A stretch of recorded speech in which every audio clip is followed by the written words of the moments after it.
What's good, family? You already know the name, Pays and Plays podcast here. I can finally say it. I'm giving y'all week one of NFL picks. Come on now. Y'all ready for some NFL football too? Y'all gotta be. Like and comment, subscribe on the content, man. Last, best bets for college football week one. We went 2-2. I did go UNC last minute. I didn't like say it out loud. So that makes me 3-2. Overall 4-2 because I took New Mexico State. Well, New Mexico, my bad. Y'all seen that on the short. But let's get right into it, man. NFL week one, Thursday night football game. We got Baltimore Ravens at Kansas City Chiefs. Chiefs -3. I got Chiefs to win the cover. I don't think they slip up like last time because I know Hollywood Brown, which I thought was one of the best acquisitions in this offseason. He's not playing. He already dislocated his shoulder, so that's already a L. But when you got like the best coaching staff, bro, from head coach down to defensive coordinator, you have to think like this Chiefs team, they should still maintain the way they play. But it's really this game's really more for Baltimore to win or lose, right? I think for Baltimore is really can they run the ball? And I think that's really the problem. We'll see though. Like I know Derrick Henry is there, and everyone's saying, "Oh, Derrick Henry, Derrick Henry." But I got trash talk because I said that he's getting washed up. And if you've watched the last 2, 3 years of him, he's been looking like that way. And some people say I just be talking, so I guess this week will kind of prove if he has some signs. I know Baltimore is usually the fountain of youth. That's what I call it. They get all the old players, bro. They for some reason get 2, 3 years out of productivity out of them. But the problem I really have with this game for the Ravens is you're starting three new offensive linemen, and if Chris Jones dominates one of them, he's going to dominate the other one of them. And this Chiefs D line is very underrated. So I just really look for the defense. And it's going to be an under game. I don't expect a high scoring game. See, everyone's going to think it's a high scoring game because it's Kansas City. I think they're going to actually match the same momentum as the Ravens. So it'll be a slower, hard fought slugfest. Next game, we got the Philadelphia Eagles versus the Green Bay Packers. Don't matter where it's at because it's in Brazil. So it's a neutral site game. We got Eagles -2.5 point favorites. And simply, look, I'm going with Philly to win the cover. I know I'm a Packer fan, but listen, when you're dealing with a new defensive coordinator, I need to really see what he can do. He was a head coach at Boston College, right? So I need to really see what he can do in the pros. Defense has been the biggest problem for the Packers to last. I mean, you could pretty much say ever since Matt LaFleur has been there, that's been pretty much their problem. And with Philly, listen, I didn't talk about this out loud, but getting Jahan Dotson, bro, I mean, they got literally three receivers that can be number one receivers, and they got all speed. I know John Ross hasn't done nothing in the NFL, but we still remember that 4.2 something speed at the 40-yard combine. We know about that, right? So this team is gonna have a lot of speed, but I think the strength will be running the football in this one. I expect Saquon to get some yards, and I expect Hurts, who was hurt, I think I want to say what week 7 or week 6. You realize ever since that injury, he didn't really run that much no more. I expect him running the ball a lot more. A little issue about the whole line now that there's no more Kelsey, so you kind of wonder who's directing picking up the blitzes. We'll see, but I expect really the trenches to be a big part of both of these teams. But I still got Philly winning. I don't think it's a blowout though. I think Philly may win no more about maybe 7 points. No more than 10, ideally. I don't see it being anything past that number. Next game, we got the Tennessee Titans at the Chicago Bears. The Bears. The Bears is -4.5 point favorites. Titans to cover, Bears to win. You shouldn't, as Caleb Williams, there's no way he should be given damn near 5 points already. There's just really no way. And I know people are going to say, well, look what he did in the preseason. I mean, against third stringers, fourth stringers, and people who probably not on a roster now, right? Let's just be fair on that. So I want to see what this team does against number one first string players, right? You know, L'Jarius Sneed, that's probably the most easiest, best acquisition that the Titans did get this year. And, with both Callahans, because yes, both of them, head coach and offensive coordinator, their offensive line is going to be hella improved. They got some offensive line help through the draft, through free agency. And honestly, other than Montez Sweat, I said this in the season win total video. Other than Montez Sweat, who can the Bears rely on the defensive line? That's just really a concern with me. And then you'd also look at the Titans, right? There is no Derrick Henry no more, but people who don't know about Tajay Spears like that, huh? Tajay Spears actually was, as a rookie last year, did pretty well when Derrick Henry needed to be subbed out, right? Tony Pollard is there. I think that definitely is a good 1-2 punch, underrated 1-2 punch, if you ask me. And my thing is with the Bears, who's checking their three receivers? I know everyone talks about DJ Moore, Odunze, and Keenan Allen, but who's checking the Titans, right? We know D Hop is coming back from an injury, so I think he should play. You got Calvin Ridley and you got Tyler Boyd. So we'll see some matchup problems, I think, on both ends. I see the Bears winning though, but I see it being like a walk-off field goal. So they just had to squeak by. Next game, we got the Pittsburgh Steelers traveling to the ATL to take on the Falcons. Falcons are -3. Now, I took this one. I got the Steelers in an upset to win outright. And here's my thoughts, man. I know Tom was a good coach, right? But the real concern I would have is going to be Russell Wilson. I didn't like that they made him the starter. I thought Justin Fields would have been a lot better. His athletic ability with the run game. If you saw the episode with me and JT Sports Podcast, which shout out to him, we kind of were talking about that, right? The defense is, we know the defense with Pittsburgh is going to always be up there. My concern with the Falcons is also what I said. There's a lack of speed overall, right? They got Matthew Judon, okay, and they got Simmons from Denver, the safety. So, okay, they got some solid acquisitions, but overall, the D line is still not it. Let's just be real. No athleticism, other than Grady Jarrett, but you're relying on a 35, 36-year-old man coming off an ACL injury, right? But it's just, and then Kirk Cousins doesn't play a game in preseason, and that's always my concern because I always feel like if you're injured or you go on a new team, you gotta at least play at least once in the preseason. I don't think he played one time. So, but the thing with me with the Steelers, though, also that scares me, they can't block worth shit. I've seen it in those preseason games, but you will hope maybe for week one. And I know I was talking to somebody about this yesterday. I think Russell Wilson is aware that everyone is talking so much shit about him. I think for this game, he might show his ass off. And if he does that, that would be a fucking win. Next game, we got Jacksonville, Duval Jaguars traveling to Miami to take on the Dolphins. Dolphins -3. So remember this line when I had said it was 3.5. You can go back to the reaction video of week one. It was 3.5. That was at -3. I'm definitely taking Miami now. There's I mean, listen, I know Miami's gonna bully teams that, are like mid to like trash, they bully teams. And they can at least drop 30, 40. I got the over 49.5.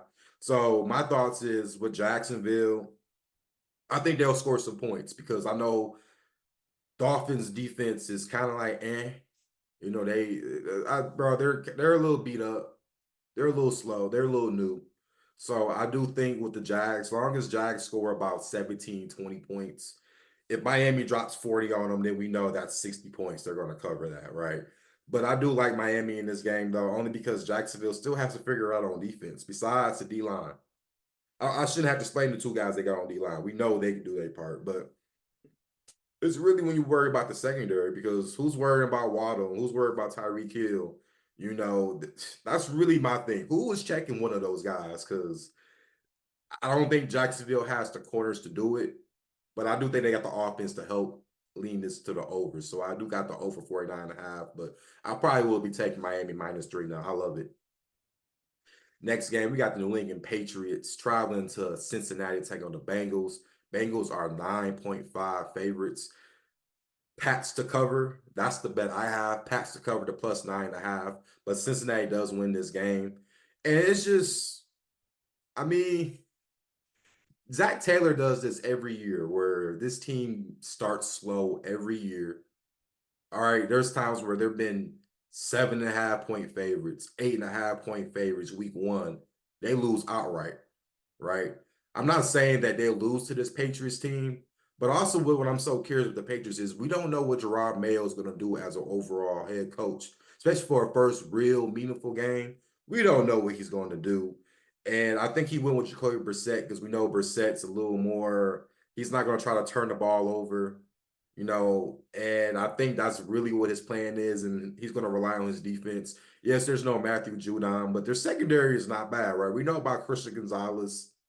We know Jabril Peppers, who, let's be real, is probably the best player on that defense right now. And, I watched some of the preseason games, and they had some young talent guys that can play right now that are some good pass rushers. We know this offensive line for the Bengals has always been suspect. They did get a draft pick this year with Mims from Georgia. I like the pick, but he's still a rookie, right? He's going to have to learn. That's just how that goes. And I see the Bengals winning by 6 points, 7 points. I don't see a 10 point blowout. But the one thing that always gets me is the first half it'll be close, and then the second half teams just give up. I hate that, but that's kind of how I look at it this game. Next game, we got the Houston Texans traveling to Indianapolis to take on the Colts. Colts plus 2.5 point underdogs. This game here, was one. It was a pickle when I was talking about this game. I'm gonna stay away from this game, and this is why I'm gonna stay away from this game. I think there's too much expectations for the Texans, too much expectations. And I do remember the last matchup, Anthony Richardson and Stroud played. Richardson tore that field up. And with Richardson, we know he can run the ball, and I do think that's going to be a big piece. If you can run the ball, and then you're doing that RPO with Jonathan Taylor, I see a problem there. And I know the run defense for Houston isn't the greatest, and that's really what I'm so curious on. I know they got Danielle Hunter. I know they got some of these guys, but I need to see how they can respond to having expectations. In week one, there are a favorite, so there are expectations that this team should be pretty good. But I'm just not sleeping on this Colts team just yet. I do think the AFC South would be probably the worst division in football outside the NFC South. But I think because all those teams are mid. Let's be real. All of them are mid. Even with Houston to a degree, all of them are mid. So, I guess we're just going to have to determine and see how this goes. If the Colts can stop playing that soft cover two coverage, I think they got a chance to win this game. Next game, we got the Minnesota Vikings traveling to the Meadowlands to take on the Giants. Giants are plus 1.5 point underdogs. If you bet this game, you're just a degenerate. I'm just going to be honest on that one. I would say Vikings, and I'm not confident about that one because I don't like Sam Darnold and I don't like Daniel Jones. So I don't really have the side for you on that one. If you want to take a bet, I'm just gonna cut to the chase. Either do Malik Neighbors anytime touchdown or do Justin Jefferson anytime touchdown because both of these teams' secondary suck. So I guess that's the only ideal bet I think I can give you guys, honestly.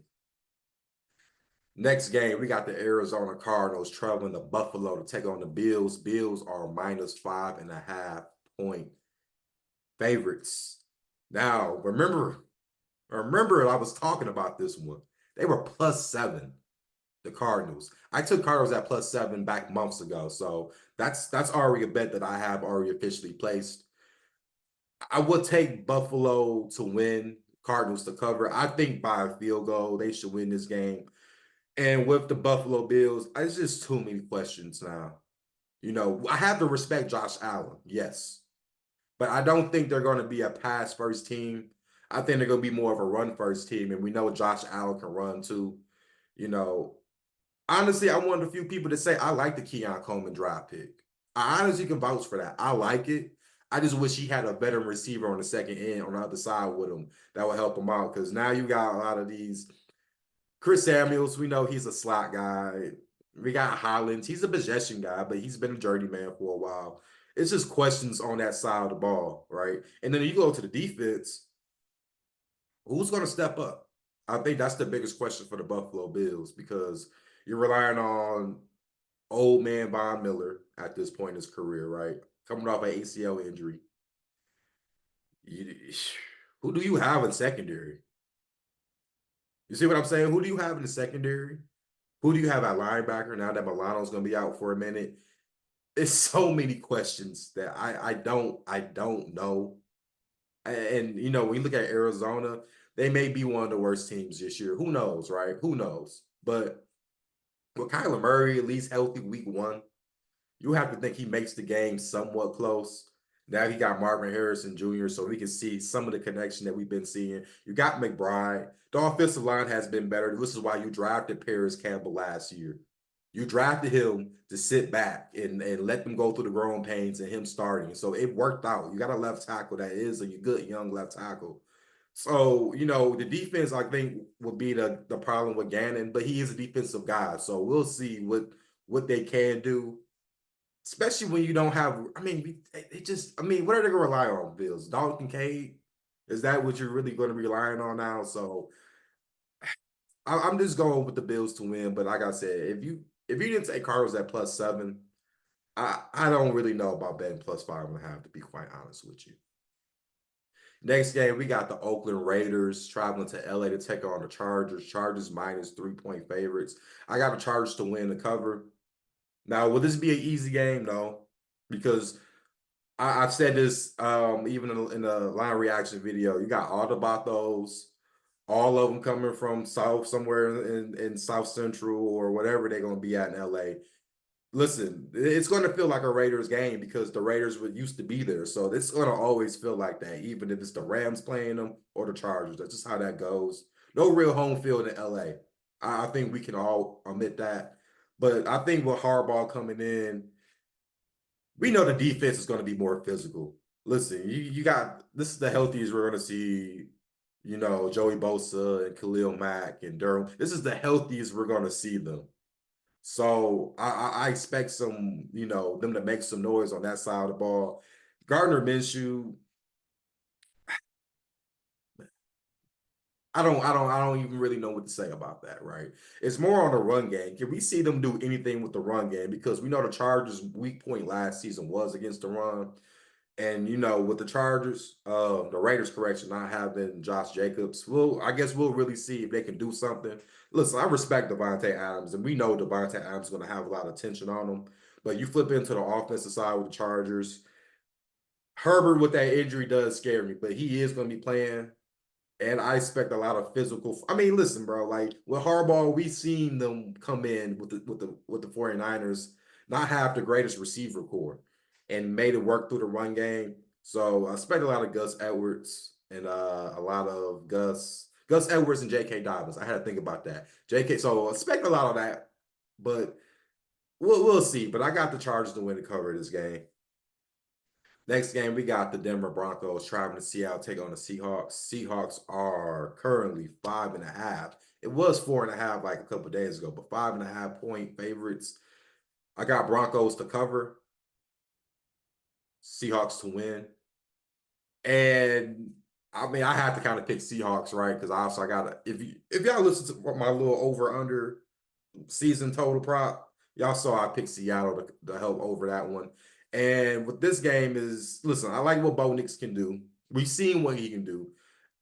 Probably the most athletic I ever seen Bo Nix, right? If you asked me years ago when he was at Auburn, do I think he would have been a first round pick? I would have said no. But I think him at Oregon, revitalized his career. But, with McDonald, we know he takes advantage of rookie quarterbacks, especially their first start. So I see it being a close game. I'm almost leaning towards the over. I think it was at 41.5 last time I saw, or 42. I lean towards the over because I do see points being scored. Because Seattle, we still know their defense is a little bit suspect, even though McDonald will kind of help this team out a little bit. And I just see, we know about Denver's defense, right? We know how bad that defense can be. So I'm like I said, I'm going with the Seahawks to win, but the Broncos cover. Next game, we got the Dallas Cowboys, them boys, against the Dog Pound and the Cleveland Browns. Browns -2.5. This is the Brady broadcast debut. So if you want to watch that, I'll be watching it. I already got the Browns to win the cover. Browns, I picked the Browns months ago to win this game. Listen, I listen with the Cowboys, what have they improved on this offseason that makes you say they're going to be a contender? I mean, okay, crickets, I'm sure. Okay, so that's my point, right? CeeDee Lamb got his bag. Okay, deserved. Now, and what that's going to be crazy because now Dak wants his contract, and then eventually you have to pay Michael Parsons. So I'm really curious on who they keep because one of them is going to be leaving. That's just how I look at it. But enough with all of that. They haven't done anything to improve this team. You're relying on old man Brandon Crooks, which I respected at one point, but he's aging. You don't have a number three guy. Bland is out for a minute on the defensive side. So kind of curious on that. And we look at the Browns, we know that defense is going to be elite at home. We know how elite they can be. It's just really Deshaun Watson you're scared about. But what somebody did say, shout out to Watson, because this guy does kind of point out stuff that even I see. I just don't say it out loud all the time. He mentioned about that game against Buffalo last year with the Cowboys. If you run right at them, there's no stopping that. And I know there's Nick Chubb isn't playing, but come on, we've seen the other running backs that came in for the Browns, and that offensive line is definitely going to be top tier. And my thing about the offensive line with the Cowboys is you're starting two rookie tackles week one against the Browns. So you got to worry about Myles Garrett. You're going to have to worry about Zadarius Smith. It's this game.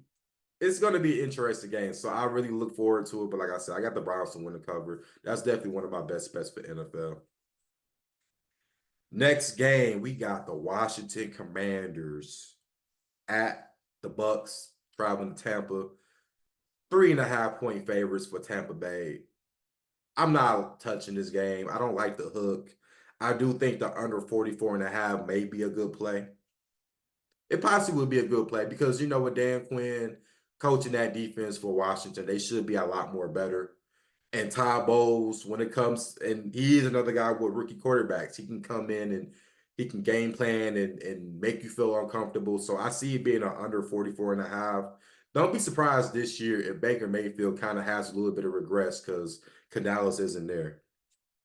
And actually, since I'm talking about Canales, I didn't talk about the Panthers and Saints game. Let's talk about that real quick because that's a 1 o'clock game. Last time I saw it was 4.5, 5.5. Well, 4.5, 5. I'm taking the Panthers to cover, Saints to win.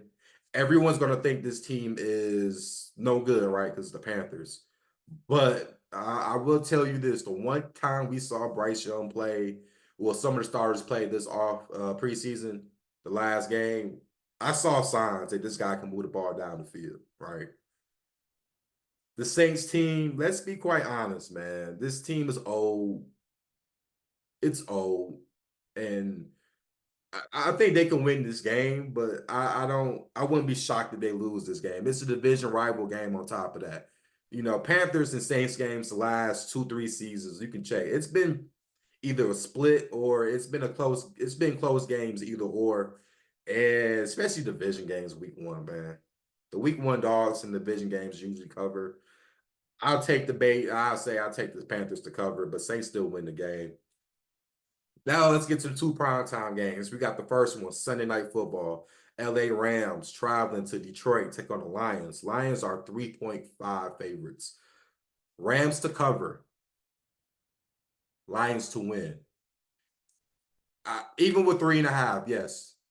Y'all remember that playoff game, right? It was what, 24-23? Y'all saw how close that game was? I expect the game to be closer like that. I don't like it with the hook, man. And that's just kind of why I'm staying away from this one. Remember how I mentioned the over-under was like, what, mid-50s? Now it's dropped to, I want to say last time I saw it was like 52.5. Tons of value has dropped, but I would still take the under. I just don't see it being too wild. I can see it being a hmm, honestly, that's really close. Because I could see it being a 28. Well, if it's 28-24, Lions just covered. And the under hits by 0.5. That's how close I see this game, bro. This game can go 28-24 either way. And McVay's going to want his revenge. Stafford's going to want his revenge against the Lions. It should be a good game. It's a good atmosphere for the city because they're actually getting a legit week one prime. We're not seeing Dallas and Giants every year. I'm so glad we don't see that this year at least. And lastly, Monday Night Football. We got the New York Jets. They will be traveling to the Bay to take on the San Francisco 49ers. 49ers are 3.5 point favorites. 5.5 months ago, I would have said Jets to cover. But I think you don't even need the points for this one. I think you go Jets to win and cover. And it's crazy because I really want to put some cheese on the Jets to win and cover. It's just so many concerns, bro. I mean, 49ers, I think the part of them losing that value has to also be with the McCaffrey injury. I remember I covered this stuff with JT not long ago, so I've even mentioned the problems I see with the Niners, right? Trent Williams, we don't know if he wants to play or now. There's going to be iffy on that. We know how you got his bag, but we'll see how that goes. But the defense, I just outside of Bosa, who can y'all tell me that I'm going to be intimidated by? You know, the offensive line for the Jets have got better. They got Tyron Smith. They got a first round pick guy from Penn State. They brought in some guys to help Aaron Rodgers because they don't want to see what happened last year when he had only played 3 plays. And then he has the best defense in the NFL. Yes, the Jets have the best defense in the NFL. And they can travel anywhere. And the Jets can run too. So when you got a good run game and a good defense, that travels anywhere from east to west, no matter what. Everyone's gonna say, "Oh, they're going to the West Coast." Bro, they play Monday, so they probably be flying there maybe Saturday, Friday, for all we know. It's called getting time adjustment. It's not hard. If you travel, it's not hard. But I just this would be a good game. And we'll see, man. But I really do like the Jets to win this game. That concludes the week one picks. You guys already know I'm gonna do an upset alert video probably after this. So if y'all see the same Jets jersey, don't be surprised. I'm dropping another video too. So like, comment, subscribe, man. Y'all already know. Let's be safe out here and let's get this bread.